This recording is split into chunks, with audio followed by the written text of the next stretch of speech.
हमारे दादा गुरु जो आ रहे हैं उन्होंने इतना बड़ा संकल्प लिया है और उन्होंने अन्न का कोई दाना नहीं लिया है, वो बहुत बड़ी बात है। और तब वो हमारे कॉलेज में आएंगे तो इससे हमारे कॉलेज की शोभा बढ़ेगी और लोगों को पता चलेगा कि कैसे पर्यावरण की हम रक्षा कर सकते हैं।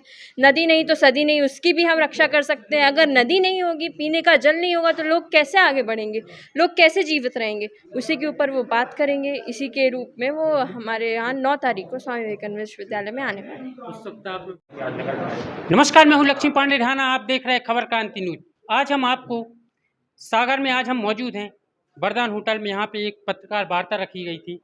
यहाँ पर नर्मदा चिंतन एक संवाद का कार्यक्रम सागर के स्वामी विवेकानंद विश्वविद्यालय में आयोजित होना है। इसी को लेकर आज पत्रकार वार्ता की थी। संस्थापक हैं जो स्वामी विवेकानंद के अनिल तिवारी जी, उन्होंने सबको ये बताया कि 9 तारीख को नर्मदा के चिंतन की संवाद के कार्यक्रम में समर्थ दादा गुरु जी का ढान यहाँ पे अपने सागर में आगमन हो रहा है। उसी को लेकर आज चर्चाएं होंगी। भाई साहब, कैसा क्या रहेगा कार्यक्रम? 9 तारीख को दिन में 12 बजे स्वामी विवेकानंद विश्वविद्यालय प्रांगण में दादा गुरु, जो लगभग 3 वर्ष से निराहार हैं और ऐसे महान तपस्वी, कर्मयोगी, हठ योगी और एक ऐसे संत और समाज सुधारक, नर्मदा जी के सच्चे भक्त, पर्यावरण के सच्चे संरक्षक हमारे बीच में हैं, जो नर्मदा चिंतन एक संवाद विषय पर हम सबको उद्बोधन देंगे, हम सबको आशीर्वाद देंगे। वह सागर पधार रहे हैं कृपापूर्वक।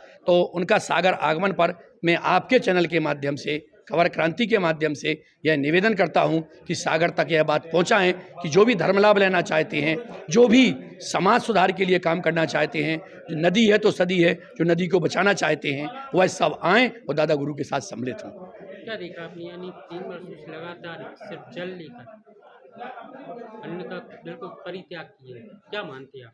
ये तो एक सच्चे योगी ही कर सकते हैं, जो सिर्फ नर्मदा जल ले रहे हैं। नर्मदा जल के अलावा उनने आज तक एक दाना नहीं लिया 3 सालों में। और ऐसे संत हमारे बीच में हैं, उनकी जांच भी हुई। अभी उन्होंने बताया कि अभी एम्स में भी उनकी जांच हुई। उन्होंने कहा कि शरीर का क्षय हो जाना चाहिए, शरीर का क्षय नहीं हुआ। ऐसे अक्षया माँ नर्मदा का जल पी के जो जीवित है, और बोले उनका कहना है कि माँ नर्मदा अक्षया है, वह हमारी जीवनदायिनी है, उस पूरी पृथ्वी की जीवनदायिनी है। और उनका जल पी के हम कैसे क्षय हो सकता मेरे शरीर का क्षय नहीं हो सकता वो अक्षया का जल पी के। यह वो सिद्ध करने में लगे हुए हैं कि यदि हम प्रकृति की रक्षा करेंगे तो ही यह सदी बचेगी, तो ही यह जीवन बचेगा, तभी यह पर्यावरण बचेगा। तो 9 तारीख को जैसे आगमन हो, क्या व्यवस्था रहेंगी, कैसा क्या मिलने का, किस तरीके से? 9 तारीख को आएंगे, सबसे पहले वृक्षारोपण का कार्यक्रम होगा, उसके बाद उनका उद्बोधन होगा। उसके बाद यदि आप लोग चाहेंगे तो आप लोगों के बीच में उनका आधे घंटे का संवाद होगा।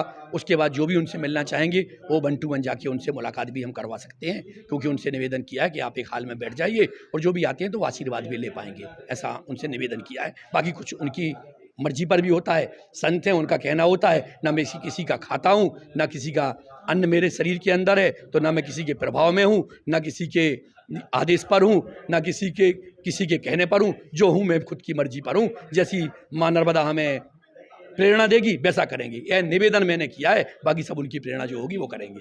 बड़े संत थे, तपस्वी संत थे, क्या उनकी यानी जो मिलने की जो उनकी प्रक्रिया रही, कैसे मिलेंगे लोग? उनका एक ऐसा मानना रहता है कि जो भी हमसे मिलने आए वो भारतीय वेशभूषा में आए।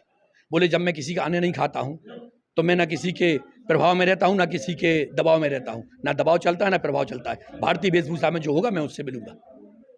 क्या नाम? सौम्या।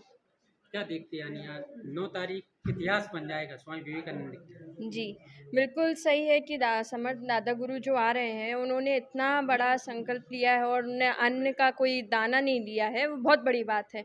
और तब वो हमारे कॉलेज में आएंगे तो इससे हमारे कॉलेज की शोभा बढ़ेगी और लोगों को पता चलेगा कि कैसे पर्यावरण की हम रक्षा कर सकते हैं। नदी नहीं तो सदी नहीं, उसकी भी हम रक्षा कर सकते हैं। अगर नदी नहीं होगी, पीने का जल नहीं होगा, तो लोग कैसे आगे बढ़ेंगे, लोग कैसे जीवित रहेंगे, उसी के ऊपर वो बात करेंगे। इसी के रूप में वो हमारे यहाँ 9 तारीख को स्वामी विवेकानंद विश्वविद्यालय में आने वाले हैं। उस वक्त आप में बहुत दिख रही है, किस तरीके से तैयारियां कर रही हैं?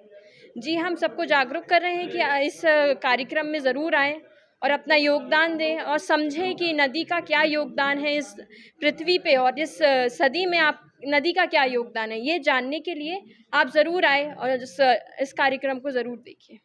स्वामी विवेकानंद विश्वविद्यालय में ये मान के चलो कि ईश्वरीय शक्ति आ रही है, जी। जिसने यानी सिर्फ जल के सहारे जो चल रहे हैं, साइंस को ही फेल कर दिया। क्या मानते हैं ऐसे संत का आना है? देखिए, हमारे सनातन धर्म में बहुत समय से ऐसी चीज़ों को माना जाता है। लोग खूब मानते हैं, लोग उससे आगे बढ़ते हैं और हम भी आज के ज़माने में बहुत मानते हैं। लोग भी बहुत मानते हैं कि हाँ संत होते हैं और हमें उनको मानना चाहिए। तो उनको तब हम मानते हैं, तब हम उनको पहचान लेंगे, तो हमें विश्वास होगा, तब हम उन पे विश्वास करेंगे, तभी हम उसको अपनी ज़िंदगी में अपना पाएँगे। जब तक आप विश्वास नहीं करेंगे उस चीज़ पे, जब तक आप उस चीज़ को अपना नहीं सकते कभी भी ज़िंदगी में। तो मेरा यही मानना है कि जब आप विश्वास करें हर चीज़ को, जैसे पर्यावरण की सुरक्षा के लिए, नदी की सुरक्षा के लिए, तब आप विश्वास करें कि हम कर सकते हैं, हमारे अंदर एक काबिलियत है कि हम उसकी सुरक्षा कर सकते हैं, तो आप ज़रूर कर सकेंगे। और उसी के रूप में समर्थ दादा गुरु आ रहे हैं और वो हमको इसके रूप में हमें आपको और प्रेरित करेंगे और बताएँगे कि हम कैसे इसको बचा सकें। भाई साहब क्या नाम? आदित्य प्रखर तिवारी। भाई साहब 9 तारीख गौरवशाली दिन रहेगा स्वामी विवेकानंद विश्वविद्यालय के लिए, क्या जी। कहना चाहेंगे?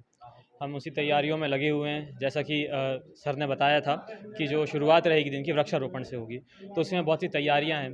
जैसे कि रहता है बाबा जी का कहना कि आपको पर्यावरण की रक्षा करना चाहिए। ऐसी अपने सनातन धर्म में बहुत पहले से चीज़ें चली आ रही हैं, जैसे कि पंचवटियों में जो पेड़ रहते हैं, पौधे रहते हैं, उनका वहाँ पे हमने पूरी तैयारियां करके रखी हैं। उसी का वृक्षारोपण होएगा, उसके बाद बाबा जी का उद्बोधन हम सुनेंगे।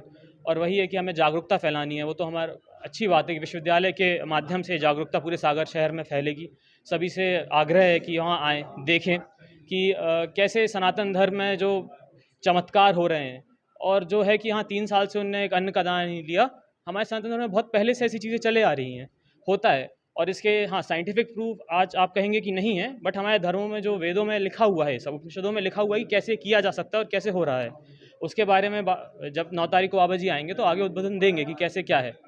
जो जिज्ञासा है लोगों की कि क्या चमत्कार है, ऐसा हो नहीं सकता है, कि जांचें हो चुकी हैं एम्स में, उसकी रिपोर्ट आना बाकी है। और वो जो इस दिन आएंगे तो वो खुद उस चीज़ों को बताएंगे आपको। आप लोग भी उनसे वहाँ प्रश्न कर सकते हैं और जो आपकी जिज्ञासा है वहाँ पे आपसे शांत कर सकते हैं। भाई साहब आपसे लास्ट सवाल, देखते हैं कि जब यानी किसी भी विश्वविद्यालय का या किसी भी स्कूल का या किसी भी संस्था का कोई भी यानी जब उस दिन जब उनका उद्घाटन जो तिथि रहती है या कुछ भी रहता है, शताब्दी आती, वर्ष आती, उसमें लोग नेताओं को बुलाते हैं, लेकिन आप सनातन के प्रति जागरूक हो और आप हमेशा यानी इन लोगों को बुलाते हैं, संत महात्माओं को। क्या होता है, हमारे सनातन संस्कृति की बात करना भी आपने शुरू भी की थी। सनातन संस्कृति में यह बात रही है, जो शिक्षा के केंद्र हैं वही समाज सुधार के केंद्र थे, वही समाज को दिशा देने के केंद्र थे।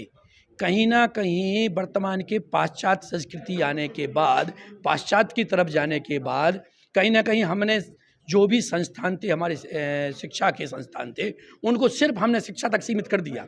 समाज के बीच उन कनेक्टिविटी खत्म कर दी। और कनेक्टिविटी हमें जोड़ना पड़ेगी, समाज के साथ संस्थानों की कनेक्टिविटी बढ़ानी पड़ेगी। यह उस कनेक्टिविटी को बढ़ाने का एक उपक्रम कहें, एक साधन कहें, एक माध्यम कहें, या हमारे मन की इच्छा कहें। नेता मिनिस्टर को हम कभी भी बुला सकते हैं, लेकिन ऐसे संतों को जरूर संस्थान में बुलाना चाहिए जो समाज सुधार के लिए काम कर रहे हैं।